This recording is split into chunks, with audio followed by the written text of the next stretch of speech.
नमस्कार दोस्तों, आज हम शुरू करेंगे हमारा नया चैप्टर कोऑर्डिनेट ज्योमेट्री। लेकिन चैप्टर शुरू करने के पहले हमें कुछ बातें करना जरूरी है इस चैप्टर के ऊपर। तो सबसे पहले हम बात करेंगे कि ये जो कोऑर्डिनेट ज्योमेट्री चैप्टर है इसकी एप्लीकेशंस कहाँ हैं, मतलब हम इस चैप्टर को यूज कहाँ करते हैं। तो बेटा, जब भी हम किसी पॉइंट को लोकेट करते हैं या किसी एड्रेस को फाइंड करते हैं तो that is actually based on coordinate geometry, या फिर जो हमारा गूगल मैप है उसमें भी कोऑर्डिनेट ज्योमेट्री का यूज होता है। अब कैसे होता है वो हम एक एग्जांपल के थ्रू देखेंगे। मान लेते हैं आप अपने फ्रेंड के यहाँ गए हैं पहली बार और आपको उसका घर नहीं पता है। Even though he has told you the address, उसने आपको अपना एड्रेस बताया है, फिर भी आपको उसका घर ढूंढने में परेशानी हो रही है। आप उसके घर के पास पहुंच चुके हैं लेकिन आपको एग्जैक्ट घर नहीं मिल रहा। तो आपको एक पर्सन मिला, उस पर्सन से आपने पूछा, भैया मेरा फ्रेंड राकेश है, उसका घर कहाँ है। तो उन्होंने आपको बताया कि बेटा यहाँ से आपको 4th स्ट्रीट से टर्न लेना है and then you have to go to the 5th house, right. तो उसने आपको दो चीजें बताई, एक बताया उसने आपको स्ट्रीट नंबर और दूसरा बताया हाउस नंबर। क्लियर है। तो अगर ये दोनों चीजें आपने फॉलो कर ली, मतलब सबसे पहले आपको चौथी गली में जाना है, वहां से टर्न लेकर आपको 5वें मकान में जाना है, तो इस तरीके से हम किसी का भी घर ढूंढ सकते हैं। अब यहाँ पे जो दो चीजें थी, मतलब स्ट्रीट नंबर और हाउस नंबर, ये बेसिकली एक पॉइंट के कोऑर्डिनेट्स थे। क्लियर है ना। कोऑर्डिनेट्स क्या होते हैं ये अभी हम कोऑर्डिनेट ज्योमेट्री के रिस्पेक्ट में देखेंगे, लेकिन उसके पहले हम एक और बात कर लेते हैं। जैसे कि हम हमारे एग्जाम्पल की बात करें तो जहां पर हम अपने फ्रेंड का एड्रेस ढूंढ रहे थे वो कहाँ ढूंढ रहे थे, उसकी कॉलोनी में ढूंढ रहे थे, राइट। अब अगर हम कोऑर्डिनेट ज्योमेट्री की बात करें तो जहां पर भी हम किसी पॉइंट को लोकेट करेंगे उस जगह का, उस प्लेन को हम कार्टेशियन प्लेन कहते हैं। क्या कहते हैं? Cartesian plane.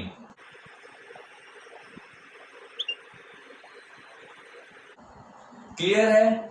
और जब आपको उस पर्सन ने स्ट्रीट नंबर और हाउस नंबर बताया था तो वो बेसिकली उस पॉइंट के कोऑर्डिनेट्स हो जाते हैं, और कोऑर्डिनेट ज्योमेट्री के रिस्पेक्ट में हम उसको एक्स कोऑर्डिनेट और वाई कोऑर्डिनेट बोलते हैं।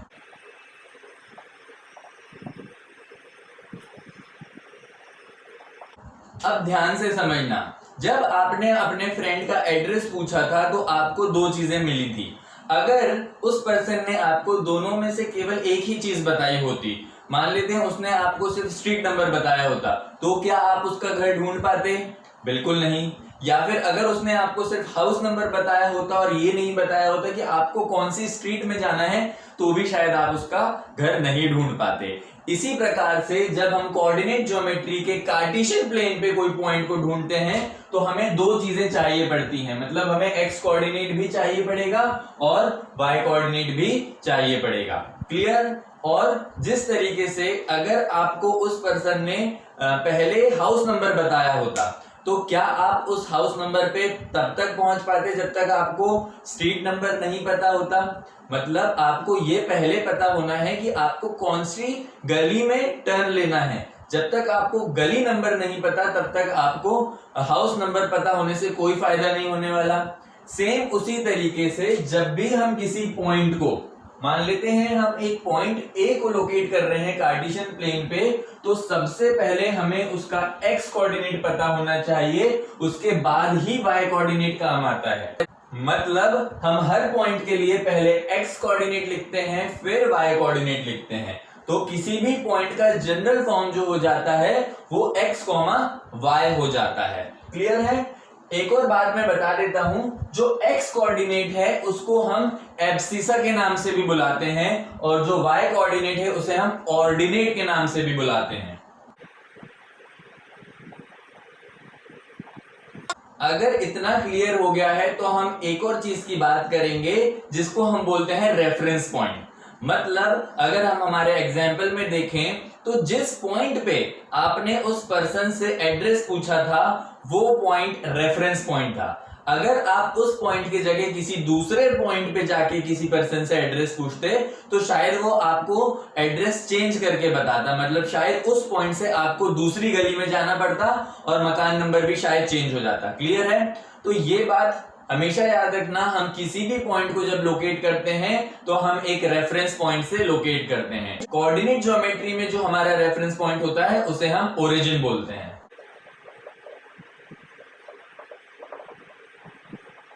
ठीक है, मतलब अगर हम कोई भी पॉइंट को लोकेट करने निकलेंगे तो हम इसी पॉइंट से शुरुआत करेंगे। हमें कोई भी पॉइंट ढूंढना होगा तो हम सबसे पहले ओरिजिन पे खड़े होंगे, फिर किसी पॉइंट को ढूंढने निकलेंगे। इतना क्लियर है? अब हम आगे बात करते हैं कि हमारा कार्टेशियन प्लेन कैसा होता है और उसमें क्या क्या चीजें होती हैं। तो कोई भी कार्टेशियन प्लेन में बेसिकली दो लाइंस होती हैं, दो स्ट्रेट लाइंस। अब हम कार्टेशियन प्लेन बनाएंगे यहां पर, तो कार्टेशियन प्लेन में जो दो स्ट्रेट लाइंस होती हैं उनमें से एक हॉरिजॉन्टल होती है और एक वर्टिकल होती है। क्लियर है? अब ये जो हॉरिजॉन्टल लाइन होती है इसको हम एक्स एक्सिस बोलते हैं और जो वर्टिकल लाइन होती है इसको हम वाई एक्सिस बोलते हैं। और ये जो दोनों लाइन जिस पॉइंट पे इंटरसेक्ट करती हैं ये पॉइंट हमारे लिए ओरिजिन कहलाता है। मतलब ये पॉइंट हमारे लिए रेफरेंस पॉइंट होता है और इसको हम O से डिनोट करते हैं। क्लियर? और ओरिजिन के जो कोऑर्डिनेट्स होते हैं वो होते हैं 0,0। मतलब जो x कोऑर्डिनेट है वो भी 0 है और y कोऑर्डिनेट है वो भी 0 है। ठीक है, और यहीं से हम किसी भी पॉइंट को लोकेट करना शुरू करते हैं। तो सबसे पहले हम बात करते हैं जो हमारी एक्स एक्सिस है वो दो पार्ट में डिवाइड है। मतलब ओरिजिन के राइट साइड जो होती है वो positive direction of x axis होता है और ओरिजिन के जो लेफ्ट साइड में होती है वो negative direction of x axis होता है। मतलब इसे हम नाम देते हैं एक्स और इधर नाम देते हैं एक्स डैश। यहां से एक्स की तरफ अगर हम जाएंगे तो हमें पॉजिटिव मिलेगा और एक्स डैश की तरफ हम जाएंगे तो हमें नेगेटिव मिलेगा। सिमिलरली जब हम y एक्सिस की बात करते हैं तो ओरिजिन के ऊपर हम y बोलते हैं और ओरिजिन के नीचे हम y डैश बोलते हैं। मतलब जब हम y की तरफ जाएंगे तो हमको पॉजिटिव मिलेगा और जब हम y डैश की तरफ जाएंगे तो हमें नेगेटिव मिलेगा। ठीक, इससे हमें क्या पता चला कि y जो है वो positive direction of y axis है और y डैश जो है वो negative direction of y axis है। Similarly x is positive direction of x axis, घड़ी के ऑपोजिट एंटी क्लॉक। तो यहां पे फर्स्ट है, फिर फोर्थ, ये हमारे 4 क्वाड्रेंट होते हैं और हर क्वाड्रेंट में x और y कोऑर्डिनेट के साइन वेरी करते हैं। अब कैसे वेरी करते हैं वो एक बार हम फिर से देखते हैं। उसमें x कोऑर्डिनेट भी पॉजिटिव मिलेगा और y कोऑर्डिनेट भी। मतलब जो हमारा फर्स्ट क्वाड्रेंट है इसमें x कोऑर्डिनेट भी पॉजिटिव मिलेगा और y कोऑर्डिनेट भी पॉजिटिव मिलेगा। तो हमारा कोई भी जो पॉइंट होगा वो पॉजिटिव कॉमा पॉजिटिव ही होगा फर्स्ट क्वाड्रेंट में। सेकंड क्वाड्रेंट में बात करें तो जो हमारा x है वो नेगेटिव आ रहा है क्योंकि हमें x डैश की तरफ मूव करना है और जो हमारा y है वो पॉजिटिव आ रहा है। तो यहां पर अगर कोई भी पॉइंट होगा तो उसका x कोऑर्डिनेट नेगेटिव होगा और y कोऑर्डिनेट पॉजिटिव होगा और y जो है वो भी नेगेटिव है। तो हमारा x कोऑर्डिनेट भी नेगेटिव होगा और y कोऑर्डिनेट भी नेगेटिव होगा। जैसे हमने देखा x के साइड हमें पॉजिटिव मिलता है और y के साइड भी पॉजिटिव मिलता है। तो यहां पर x कोऑर्डिनेट पॉजिटिव और y कोऑर्डिनेट नेगेटिव होगा। कैसे पॉजिटिव नेगेटिव लेते हैं ये मैं आपको बता चुका हूं, एक बार फिर से रिवाइज करते हैं थोड़ा सा। जब भी ऊपर की तरफ जाएंगे तो y पॉजिटिव, जब भी हम हॉरिजॉन्टली मूव करते हैं तो x कोऑर्डिनेट की बात करते हैं और जब हम वर्टिकली मूव करते हैं तो y कोऑर्डिनेट की बात करते हैं। क्लियर है? तो जब हमने राइट साइड मूव किया, मतलब ओरिजिन के राइट साइड मूव करा तो पॉजिटिव मिला। सिमिलरली थर्ड कोऑर्डिनेट में देखते हैं, यहां पर x जो है वो नेगेटिव है और y जो है वो भी नेगेटिव है।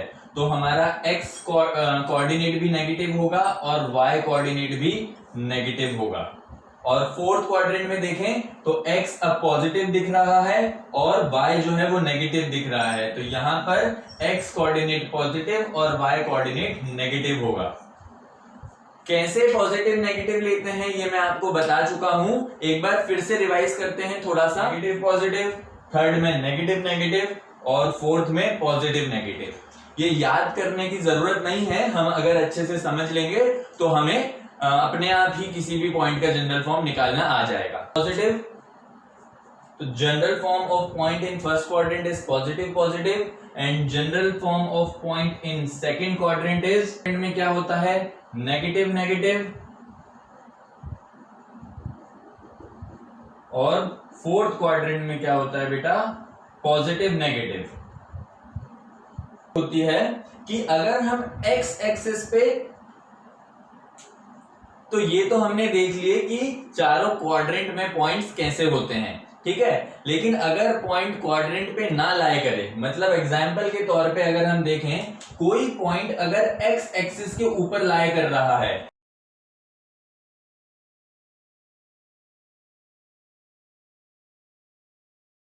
तो हम जनरल फॉर्म अगर पॉइंट का लिखें,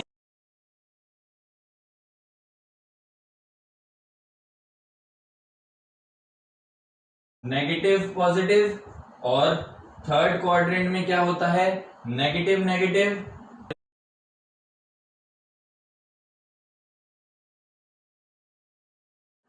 तो ये हो गए हमारे general form of points in all the four quadrants.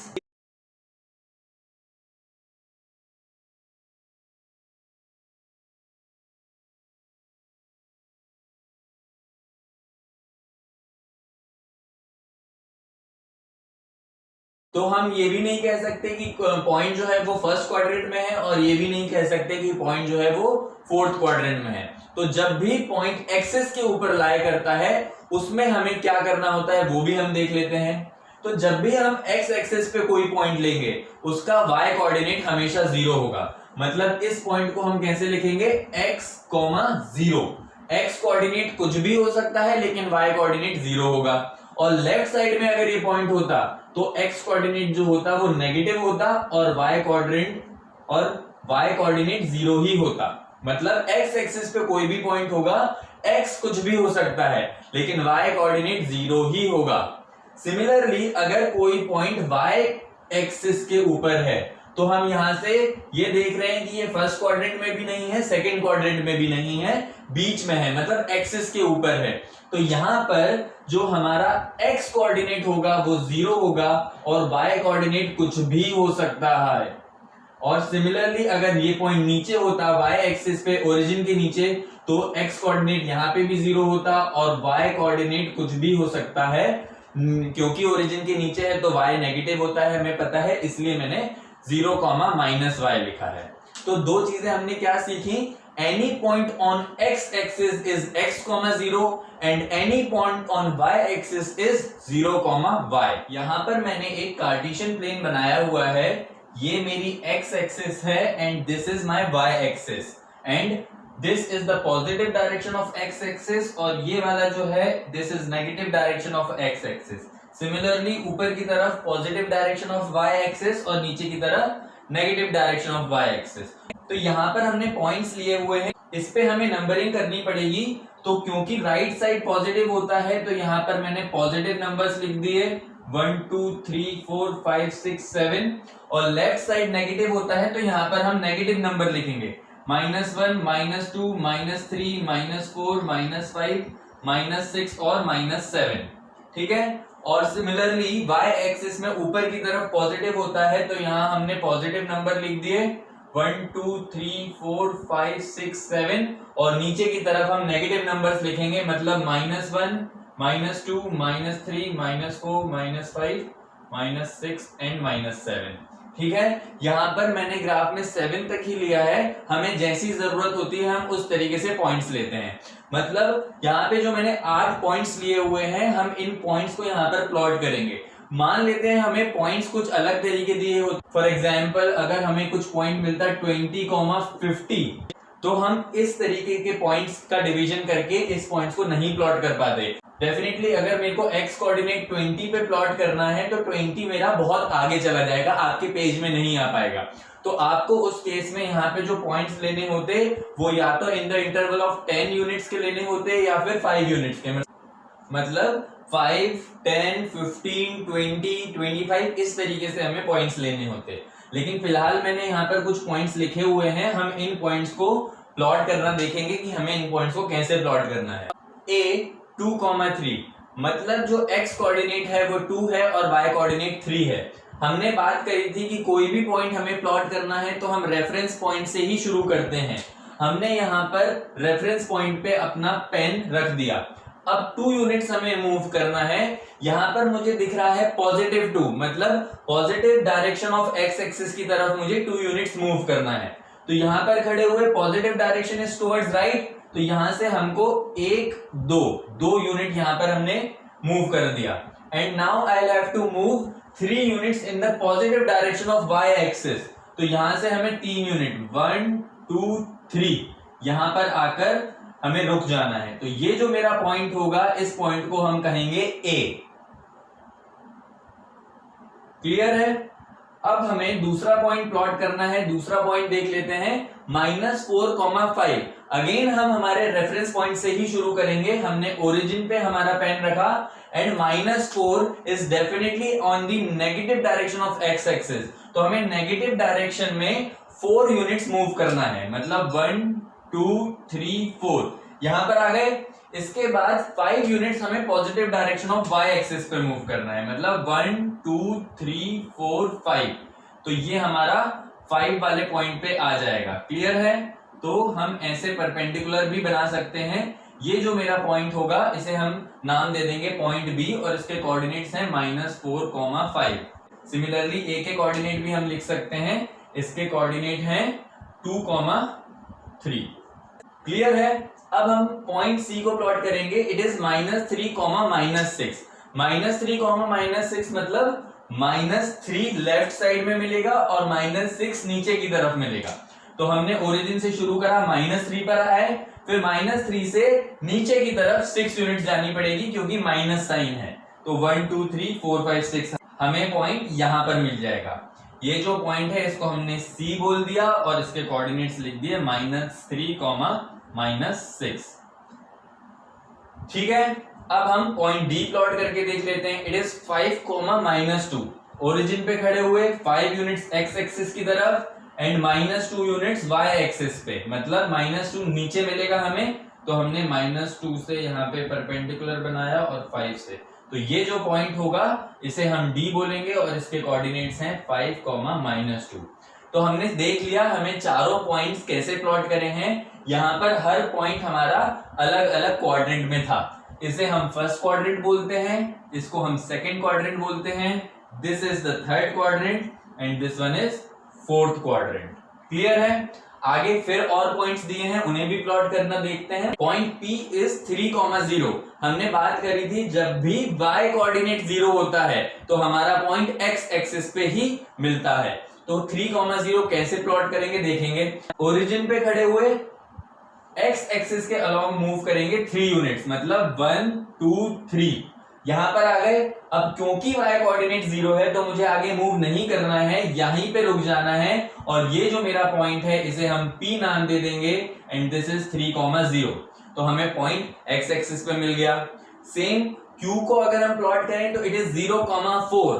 पहले बात कर चुके हैं, जब x कोऑर्डिनेट 0 होता है तो पॉइंट y एक्सिस पे मिलता है। करेंगे प्लॉट ओरिजिन पे खड़े हुए। अब x एक्सिस के अलोंग मुझे मूव ही नहीं करना क्योंकि x कोऑर्डिनेट 0 है, तो हम यहीं पे रुके रहेंगे।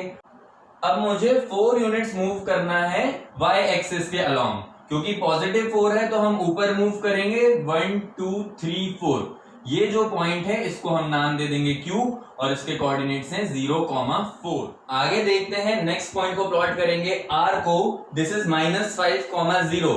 अगेन यहाँ पर y कोऑर्डिनेट 0 है, मतलब ये पॉइंट भी मुझे x एक्सिस पे ही मिलेगा। और क्योंकि x कोऑर्डिनेट नेगेटिव है तो this point will be on the negative direction of x axis. तो हमें सबसे पहले ओरिजिन पे खड़ा होना है एंड देन -5 यूनिट मूव करना है, दैट इज टुवर्ड्स लेफ्ट। 1, 2, 3, 4, 5 यहां आ गए and the y coordinate is 0, मतलब हमें यहां से मूव नहीं होना है। This is the required point. यहां हम r लिखेंगे और इसके कोऑर्डिनेट्स लिख देंगे। नेक्स्ट और लास्ट पॉइंट भी देख ही लेते हैं, S इज 0, -4। हमेशा ओरिजिन से ही स्टार्ट करना होता है, तो हमने वापस ओरिजिन पे अपना पेन को रखा और जीरो मतलब एक्स कोऑर्डिनेट 0 है तो हम यहां से मूव नहीं होंगे। Now the y coordinate is -4 मतलब हमें नीचे की तरफ 4 यूनिट मूव करना है। यहां पर हमें मिल जाएगा पॉइंट S विच इज 0, -4। तो ये 8 पॉइंट्स थे, हर क्वाड्रेंट में एक पॉइंट था और हर एक्सिस पे भी हमने एक एक पॉइंट लेके प्लॉट करके आपको बता दिया है। तो this is how we plot the points, we locate the points. और इसके ऑपोजिट अगर कभी क्वेश्चन आता है, आपको कहीं पे भी कोई पॉइंट दे दिया जाता है तो उसके कोऑर्डिनेट्स कैसे लिखते हैं वो भी अपन बता देते हैं। मान लेते हैं यहां कहीं पे आपको एक पॉइंट दिया है और इसको नाम दे दिया T, और इस पॉइंट के अगर कोऑर्डिनेट निकालने हैं, इसके x कोऑर्डिनेट और y कोऑर्डिनेट निकालने हैं, तो सिंपली आपको यहां से एक परपेंडिकुलर ड्रॉप करना है x एक्सिस पे और यहां से एक परपेंडिकुलर ड्रॉप करना है y एक्सिस पे। तो ये जो परपेंडिकुलर्स हैं, ये x एक्सिस और y एक्सिस को जिस पॉइंट पे कट करेंगे, that point are actually the x coordinate and y coordinate. मतलब x एक्सिस पे जो पॉइंट आएगा वो आपको x कोऑर्डिनेट देगा और y एक्सिस पे जो पॉइंट आपको मिलेगा वो आपको y कोऑर्डिनेट देगा।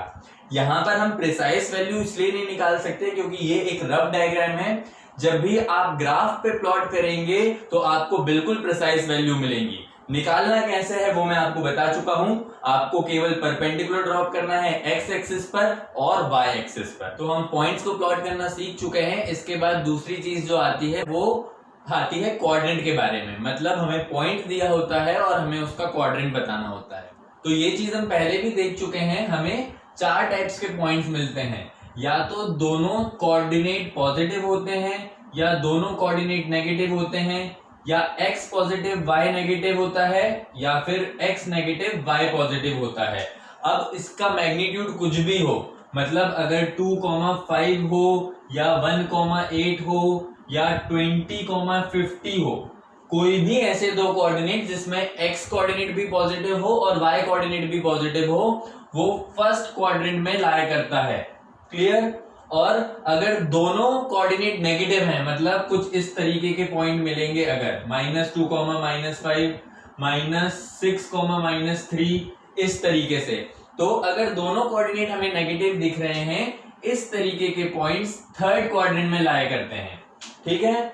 और अगर x पॉजिटिव y नेगेटिव है तो ये फोर्थ क्वाड्रेंट में लाया करेगा, और बचा हुआ पॉइंट मतलब x नेगेटिव y पॉजिटिव है तो this will lie in second quadrant. इस तरीके से हमें ये चीज याद रखनी है। क्लियर है? अब हम सीखेंगे कि किसी भी दो पॉइंट्स के बीच का डिस्टेंस कैसे निकालना होता है। तो ये है हमारा कार्टेशियन प्लेन, इसमें हमने हमारी एक्सिस बनाई हुई है।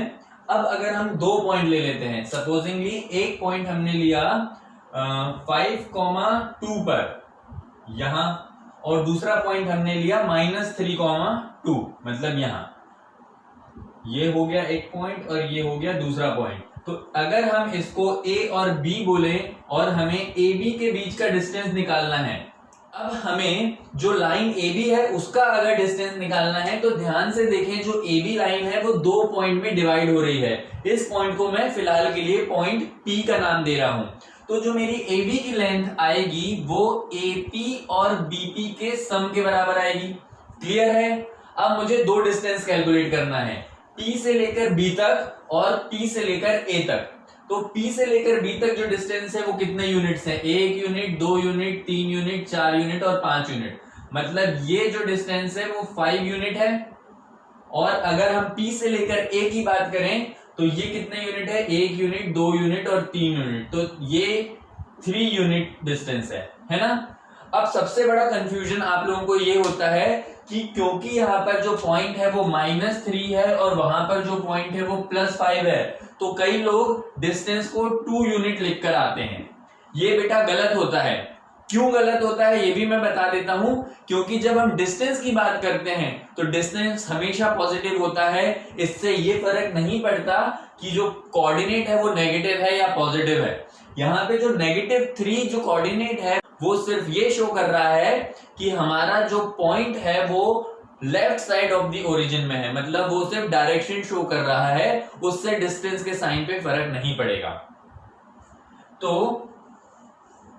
तो यहां पर जो डिस्टेंस AB होगा वो हो जाएगा AP मतलब 3 यूनिट एंड BP मतलब 5 यूनिट के सम के बराबर। तो AB की लेंथ आ जाएगी बेटा 8 यूनिट। Is that clear? एक और एग्जांपल देख लेते हैं। मान लेते हैं हमने यहां पर एक पॉइंट ले लिया 1, -2, तो 1 यहां है और -2 यहां। ये हो गया हमारा एक पॉइंट C और दूसरा पॉइंट हम ले लेते हैं 6। अब अगर हमें CD की लेंथ कैलकुलेट करनी है तो ध्यान से देखेंगे हम, जो CD की लेंथ है वो कितनी यूनिट दिख रही है हमें। यहां पे 1 यूनिट हो गई, ये 2 यूनिट, 3 यूनिट, 4 यूनिट और 5 यूनिट, 5 यूनिट दिख रही है। लेकिन इसे हम कैसे रिप्रेजेंट करेंगे वो भी मैं बता देता हूं। फिलहाल के लिए यहां पर हमने एक पॉइंट लिया है, उसको नाम दे दिया Q। तो अकॉर्डिंग टू द डायग्राम हमें कुछ इस तरीके से दिख रहा है, QC plus CD is equal to QD, right? या फिर यहां से हम लिख सकते हैं CD is equal to QD minus QC। ये इसलिए कर रहे हैं हम क्योंकि हर डिस्टेंस को हम बेसिकली ओरिजिन से ही कैलकुलेट करते हैं। तो CD जो है वो QD माइनस QC के बराबर है। अब जो QD का डिस्टेंस है मतलब यहां से लेके D तक, वो ओरिजिन से लेके यहां तक है मतलब 6, तो दिस इज 6 यूनिट। और QC अगर हम देखें तो QC जो है वो सिर्फ इतना है मतलब 1 यूनिट, तो ये हो जाएगा 1। तो यहां से हमें मिल जाएगा CD is equal to 6 minus 1 that is 5 unit. इस तरीके से हम किसी भी दो पॉइंट के बीच का डिस्टेंस निकाल सकते हैं। तो ये ध्यान देना, हमने अभी जो दोनों डिस्टेंस निकाले हैं वो x एक्सिस के अलोंग निकाले हैं, मतलब जो दोनों लाइन थी वो हमारी x एक्सिस के पैरेलल थी। अगर हम y एक्सिस के पैरेलल लाइन का डिस्टेंस निकालना चाहें तो वो भी हम इसी तरीके से निकाल सकते हैं। एक बार हम उसको भी देख लेते हैं। यहां पर हम दो पॉइंट्स लेंगे। एक पॉइंट मैं ले रहा हूं -2,3 मतलब it will be somewhere here, और दूसरा पॉइंट हम ले लेते हैं -2,-3 पे, तो it will lie somewhere here. Okay, in point को हमने नाम दे दिया P और Q। तो जिस तरीके से हमने पुराना डिस्टेंस निकाला था सेम उसी तरीके से हम यहाँ पे भी निकालेंगे।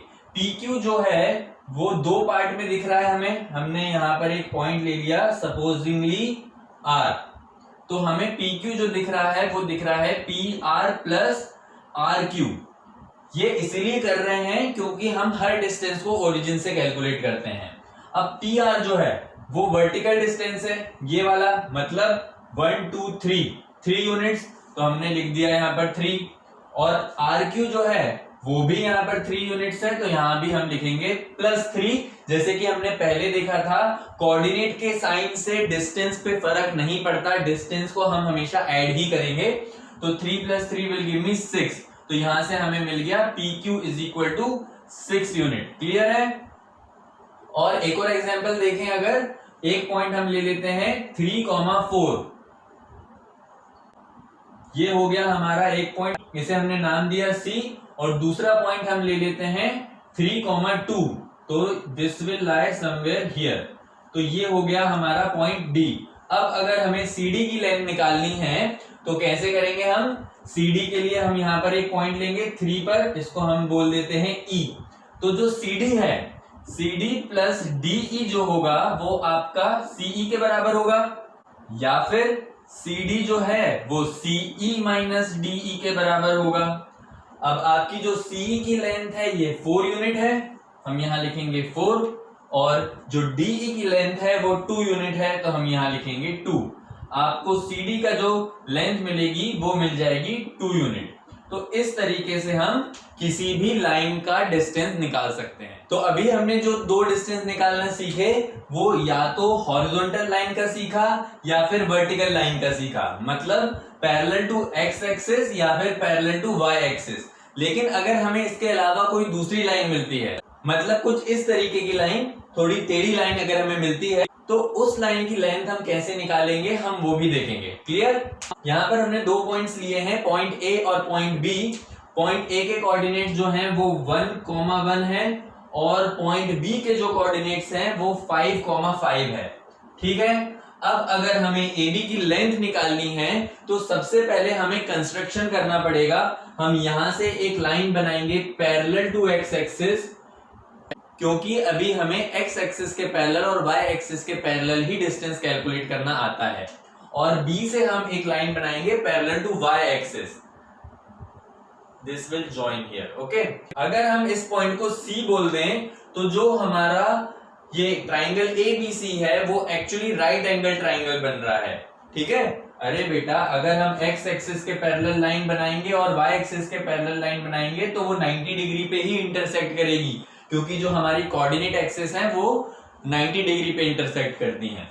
तो अब इस राइट ट्राइंगल में हमें AC और BC की लेंथ निकालनी पड़ेगी।